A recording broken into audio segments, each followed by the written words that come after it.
পাকিস্তানের গোটা শাসন ব্যবস্থা পুরোপুরি ভেঙে পড়েছে। পাকিস্তানের স্বরাষ্ট্রমন্ত্রী মাহসিন নাকভি সতর্ক করে বলছেন যে দেশের হতাশ তরুণরা যদি একজোট হয় তাহলে তারা সবকিছু ওলটপালট করতে পারে। ভারতের সিজেপির আন্দোলনের মতো পরিস্থিতি পাকিস্তানেও তৈরি হতে পারে বলে তিনি ইঙ্গিত দেন। ইসলামাবাদে আয়োজিত পাকিস্তান ইকোনমিক সামিটে বক্তব্য রাখতে গিয়ে নাকভি বলেন, দেশ যে ব্যবস্থার মধ্যে দিয়ে চলছে তা আর আগের মতো কার্যকর নেই। তার মতে বর্তমান প্রশাসনিক কাঠামো দিয়ে মানুষের সমস্যার সমাধান করা সম্ভব হচ্ছে না। এখনই যদি বড় ধরনের পরিবর্তনের উদ্যোগ না নেওয়া হয় তাহলে আগামী 10 বছর পর পাকিস্তান একই সমস্যাগুলো নিয়ে আলোচনা করবে। নাকভির বক্তব্যের সবথেকে আলোচিত অংশ ছিল পাকিস্তানের তরুণ প্রজন্মকে নিয়ে তার মন্তব্য।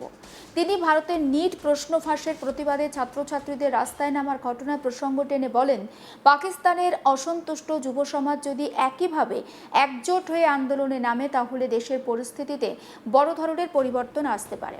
যদিও তিনি সরাসরি কোনো নির্দিষ্ট ভারতীয় সংগঠনের নাম কিন্তু উল্লেখ করেননি, তবে তার বক্তব্যে স্পষ্ট ইঙ্গিত ছিল যে যুব সমাজের সম্মিলিত প্রতিবাদ একটি বড় রাজনৈতিক শক্তিতে পরিণত হতে পারে। নাকভি আরও বলেন, তরুণদের সবথেকে বড় দাবি সরকারি সাহায্য বা অনুদান নয়, তারা চান যোগ্যতার ভিত্তিতে সুযোগ, ন্যায় বিচার এবং কর্মসংস্থান। তার কথায় পাকিস্তানের সাধারণ মানুষ এমন একটি ব্যবস্থা চান যেখানে যোগ্যতার মূল্যায়ন হবে এবং তরুণদের ভবিষ্যতের জন্য বাস্তব সুযোগ তৈরি হবে। পাকিস্তানের এই মন্তব্য এমন একটা সময় এসেছে যখন দেশটি একাধিক সংকটের মধ্যে দিয়ে যাচ্ছে।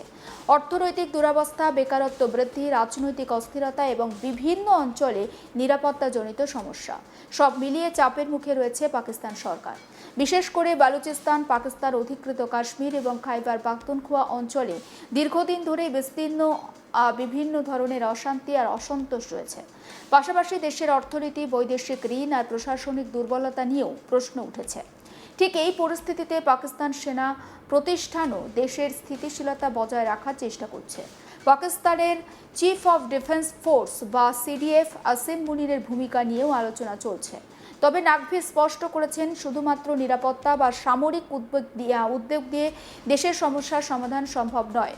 তার মতে রাজনৈতিক নেতৃত্বকে এগিয়ে এসে প্রশাসনিক প্রতিষ্ঠানকে সংস্কার করতে হবে। রাজনীতিবিদরা যদি দেশের শাসন ব্যবস্থার মূল সমস্যাগুলোর সমাধানের জন্য একসঙ্গে কাজ না করেন তাহলে কোনো প্রচেষ্টায় দীর্ঘমেয়াদী ফল দেবে না। নাকভির বক্তব্য, ফিল্ড মার্শাল আসিম মুনির যতই চেষ্টা করুন না কেন, রাজনৈতিক নেতারা যদি ব্যবস্থা ঠিক না করেন তাহলে সেই পরিশ্রমের স্থায়ী ফল পাওয়া আদৌ সম্ভব নয়। তিনি আরও বলেন, আসিম মুনির বারবার জানিয়েছেন যে তিনি গণতন্ত্রকে বিপথে যেতে দিতে চান না। তাই দেশের সমস্ত বড় রাজনৈতিক দলকে এক জায়গায় বসে ভবিষ্যতের জন্য একটি কার্যকর পরিকল্পনা তৈরি করতে হবে। পাকিস্তানের স্বরাষ্ট্রমন্ত্রীর মতে শুধু প্রত্যেক দিনের সমস্যার সামাল দিলেই হবে না, প্রয়োজন দীর্ঘমেয়াদী পরিকল্পনা। প্রধানমন্ত্রী শাহবাজ শরীফ প্রত্যেক দিন 12 থেকে 14 ঘন্টা কাজ করছেন বলেও তিনি উল্লেখ করেন। কিন্তু তার বক্তব্য, শুধুমাত্র প্রশাসনিক ব্যস্ততা দিয়ে দেশের গভীর সমস্যার সমাধান সম্ভব নয়। প্রয়োজন এমন একটি ব্যবস্থা যেখানে সরকারি প্রতিষ্ঠানগুলো দ্রুত আর স্বচ্ছভাবে কাজ করবে।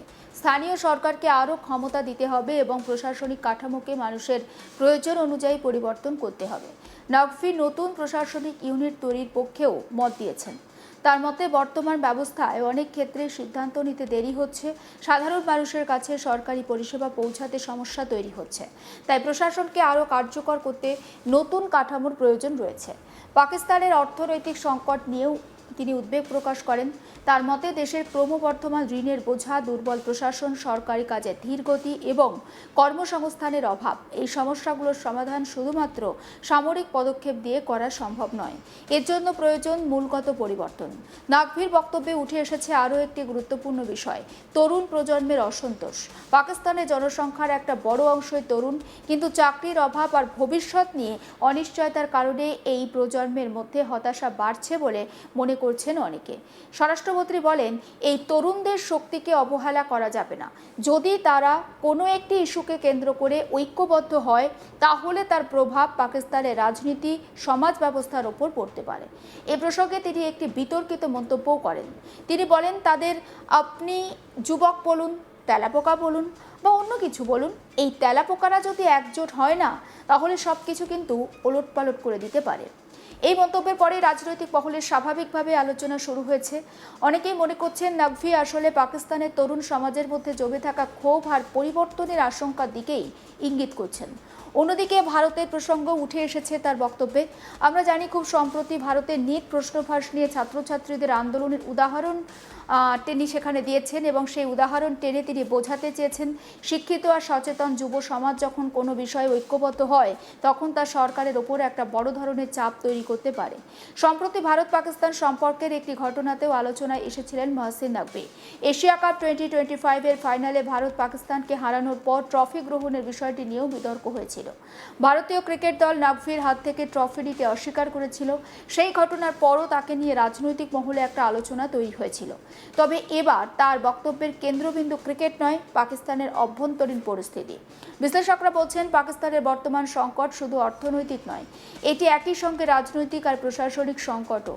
দীর্ঘদিন ধরে দেশের প্রতিষ্ঠানগুলোর কার্যকারিতা, রাজনৈতিক স্থিতিশীলতা এবং সামরিক রাজনৈতিক সম্পর্ক নিয়ে বিতর্ক রয়েছে। নাকভির বক্তব্যে সেই বিষয়গুলোই উঠে এসেছে বারবার। তিনি স্বীকার করছেন যে দেশের বর্তমান যে ব্যবস্থা, অর্থাৎ পাকিস্তানের যে বর্তমান ব্যবস্থা, সেই ব্যবস্থার একটা বড়সড় পরিবর্তনের প্রয়োজন রয়েছে। তার মতে একটি শক্তিশালী রাষ্ট্র গঠনের জন্য প্রয়োজন হয় দক্ষ প্রশাসনের, জবাবদিহি আর মানুষের আস্থা। শুধু ক্ষমতার পরিবর্তন নয়, প্রয়োজন ব্যবস্থার পরিবর্তনও।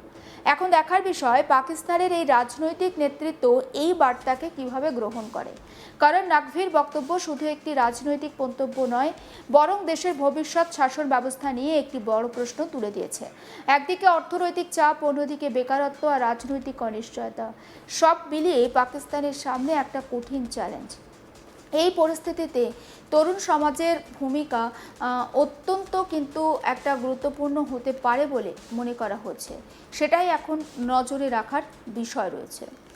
আরও একবার আপনাদেরকে জানিয়ে রাখি, মহসিন নাকভি তিনি কিন্তু যথেষ্ট গুরুত্বপূর্ণ একটা মন্তব্য করেছেন এবং আমরা জানি যে ভারতে খুব সম্প্রতি যে সিজেপি আন্দোলন, অর্থাৎ যে ককরোচ জনতা পার্টির আন্দোলন হয়েছিল এবং নিট প্রশ্ন ফাঁসকে কেন্দ্র করে এই আন্দোলন হয় এবং তারপর আমরা দেখেছি যে কেন্দ্রীয় সরকারের ওপরে একটা ব্যাপক চাপ তৈরি হয় এবং সেই চাপের কারণেই কিন্তু আমরা দেখলাম যে শেষ পর্যন্ত কেন্দ্রীয় শিক্ষামন্ত্রী ধর্মেন্দ্র প্রধান তিনি ইস্তফা দেন।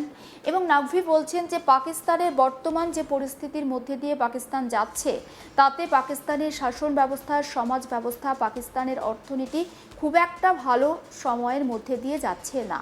যদি এই পরিস্থিতি পাকিস্তানে চলতে থাকে তাহলে আগামী দিনে বা আগামী 10 বছর বা 15 বছর পরেও কিন্তু পাকিস্তান কোনোভাবেই নিজেদেরকে ডেভেলপ করতে পারবে না, অর্থাৎ যে তিমিরে তারা দাঁড়িয়েছিল সেই তিমিরেই তারা থাকবে। তাই আসিম মুনির বারবার চেষ্টা করছেন পাকিস্তান সেনাপ্রধান, কিন্তু চেষ্টা করলেও হবে না, মানুষের আস্থা, সদিচ্ছারও প্রয়োজন রয়েছে। বিশেষ করে যুব সমাজের এগিয়ে আসার প্রয়োজন। সমস্ত আপডেট পৌঁছে দেবো আপনাদের কাছে। অবশ্যই নজর থাকুক আজ তাক বাংলায়, সাবস্ক্রাইব করতে ভুলবেন না।